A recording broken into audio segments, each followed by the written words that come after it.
Bon matin. Yo, c'est Mounir. Je pense que je vais low-key juste écrire au ministère de la Culture sur Twitter. Je vais dire, yo, est-ce qu'on peut set up un meeting? Allô, moi, c'est Daphné. Ouais, mais elle m'oblige à regarder un film d'une heure sur un ours. Puis là, j'étais comme vraiment frustrée. Puis j'ai dit, moi, je regarde pas ce film-là. C'est Café Snake. Bon matin. Bon matin. Yo! Bonjour tout le monde! Bienvenue à Café Snake. Aujourd'hui, c'est un épisode qui est disponible exclusivement sur notre Patreon. C'est le patreon.com/Café Snake. On va faire ça un peu différent cette semaine. Ouais, on va parler de plusieurs sujets conjointement là, qui nous ont intéressés cette semaine. Donc, premièrement, pour ma fête, on est allé voir le nouveau film Backrooms de A24, réalisé par Ken Parson, qui est un jeune réalisateur, YouTuber qui émerge. On vous en avait déjà parlé, les Backrooms, c'est une légende d'Internet assez populaire. Puis ça a tout à voir avec les espaces liminaux, un peu hantés. C'est souvent revenu dans nos discussions. Ensuite, on vous parle du gala Influence Création qui a eu lieu hier. On revient de là, c'est notre deuxième année consécutive où on... Petit tourisme. Oui, on est là. Mais cette année, par exemple, on était nominés. Donc, on n'en a pas beaucoup parlé, mais Café Snake était nominé dans la catégorie podcast de l'année. Puis moi, j'avais le goût de revenir sur une figure québécoise du paysage numérique, c'est-à-dire le bijoutier Julien Duguay, qui est propriétaire de la bijouterie Médusa. À travers ça, parler un peu de ma plus récente lecture Capitalist Realism de Mark Fisher. C'est un très petit essai, à peine 80 pages. Ça a été publié en 2008, mais en ce moment, on dirait que le livre, ou en tout cas le penseur, semble vivre une renaissance. Là, dans les infolettres ou dans les podcasts que j'écoute, on en parle vraiment beaucoup. Je vais pas parler du livre en long et en large, mais je vais faire des liens avec ce qu'on a vécu cette semaine. Donc, sans plus tarder... Le Digimix.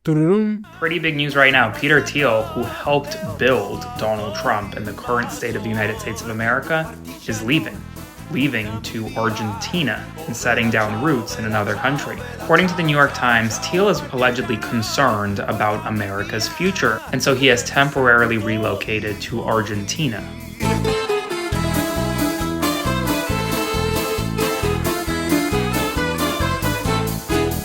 Je m'excuserai certainement pas d'aider les Québécois, de leur donner de l'oxygène dans une période particulièrement difficile sur le plan économique, sur le plan budgétaire, particulièrement pour les personnes vulnérables, les étudiants, les aînés, les gens qui ont des familles.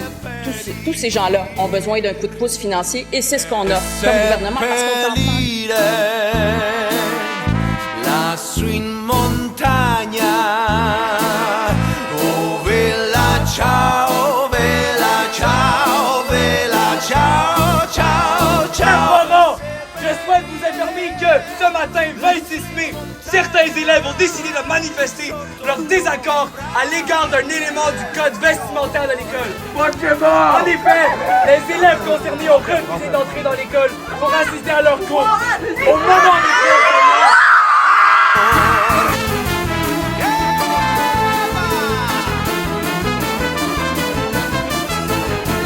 Je viens de voir une vidéo de François Lambert, man, il parle de Médusa pis Lewis le fou, là. Écoute, François, gruge-moi le French qu'on lendemain, man.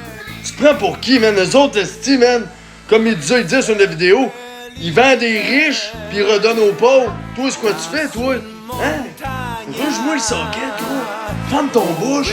Va te starter à mi-temps dans tes produits, man. Voyons donc. Sacré, gros. Ta gueule!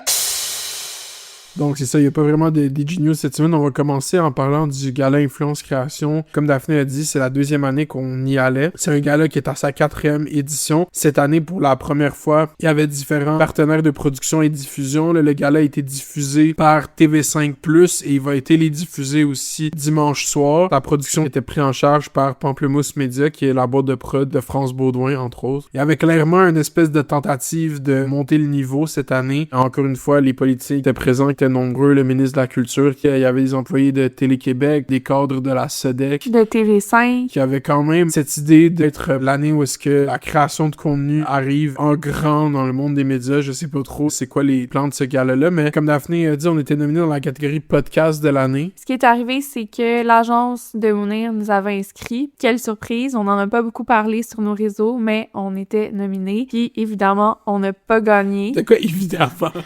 Moi, j'étais sûre qu'on allait allait pas pantoute gagner, là. Après ça, je suis pas certaine de comment ils déterminent les gagnants. Est-ce que c'est surtout le vote du public qui compte dans la balance? Est-ce que c'est le jury? Je pense que c'est le jury est un bon pourcentage, parce que la personne qui nous a dit ça, c'était très proche de la direction de l'ACREA, qui est l'Association des créateurs de contenu du Québec, qui, eux, produisent le gala, organisent le gala. Donc là, on était là, puis on s'apprêtait à essayer de partir parce qu'on avait découvert qu'on n'avait pas gagné. Quand tout à coup... Il y a une caméra qui reste devant nous, fait que nous, on cherche les sorties. Comme on avait une caméra pointée sur nous, on était un petit peu pris en otage, là. Et comme on veut pas partir, parce que tu sais, c'est comme dans les award shows, genre ils prennent des espèces de shots de réaction des gens dans la foule. On est en train de parler pour faire nos plans pour partir, fait que j'écoute pas trop qu'est-ce qui se passe sur le stage. Et j'entends juste, il a réalisé un documentaire là-dessus, Mounir, maire de Laval. Là, je suis comme soudainement projeté sur le stage devant toute cette industrie, devant les gens sur Internet, devoir accepter un espèce de prix hommage, prix influence positive réellement. C'est un prix surprise que Mounir a gagné. Je pense que c'est un des meilleurs prix qu'on peut gagner à ce gala-là. C'est comme le prix qui est décerné par la créa en tant que tel. Moi, je me rappelle l'année, c'était Pernell Morissette qui avait gagné ça. C'était l'année passée. C'était lui l'année passée. Ouais. T'avais pas préparé ton speech, fait que ça s'est passé un peu n'importe comment.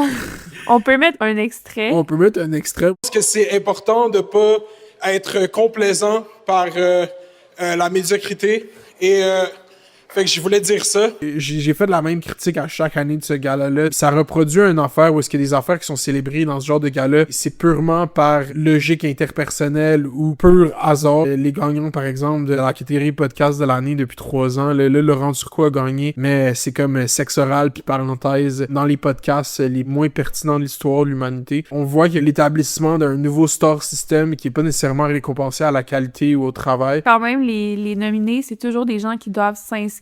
Ouais, mais ça, c'est ça dans tous les galas du monde. Tous les galas du monde, il faut s'inscrire. Tous les prix, tout peu importe, ça, c'est pas tant le problème. Qu'est-ce que je voulais dire par faut pas être complaisant par la médiocrité, c'était aussi un message à l'industrie culturelle qui veut soudainement se lancer sur le web. On passe tellement de temps à parler de se lancer sur le web qu'on parle pas du contenu qu'on veut faire sur le web. Fait qu'on est tout le temps dans la forme. On est même pas dans la forme, on est juste dans l'action. Oui, on va faire ci, on va faire ça. Puis le contenu puis l'emballage, c'est le dernier point de réflexion. Puis c'est des choses que j'ai littéralement vu first hand, fait que je pense que c'est important de dire ça. Je trouve que c'est pas très bien sorti. Il y a eu comme un genre de silence malaisant. Ouais, plusieurs silences. Dans le fond, tout ce qui est représenté ici, c'est de la médiocrité, donc... C'est pas ça que je voulais dire, mais comme, je voulais dire, anyway. Moi, je pense qu'il faut trouver peut-être une autre façon de déterminer les gagnants, là, parce que dans les 2 années où on était présents, il y a vraiment des noms qui reviennent sans cesse, puis aussi des gagnants qui reviennent sans cesse, fait qu'il y a comme une genre de stase qui finit par être lassante, là, parce que tu vas pas dans un gala si tu sais d'avance qui vont être les gagnants. Oui, mais c'est parce que qui d'autre qui aurait gagné? Tu sais, là, moi, je pense que c'est pas... Il faut vraiment que ça change le processus de sélection. Ça, c'était la partie gratuite de notre épisode. Si vous voulez écouter au complet, vous pouvez aller au patreon.com/Café Snake. Un épisode sur 2 est disponible au complet juste pour les abonnés sur Patreon. Merci de nous avoir écoutés. À la semaine prochaine.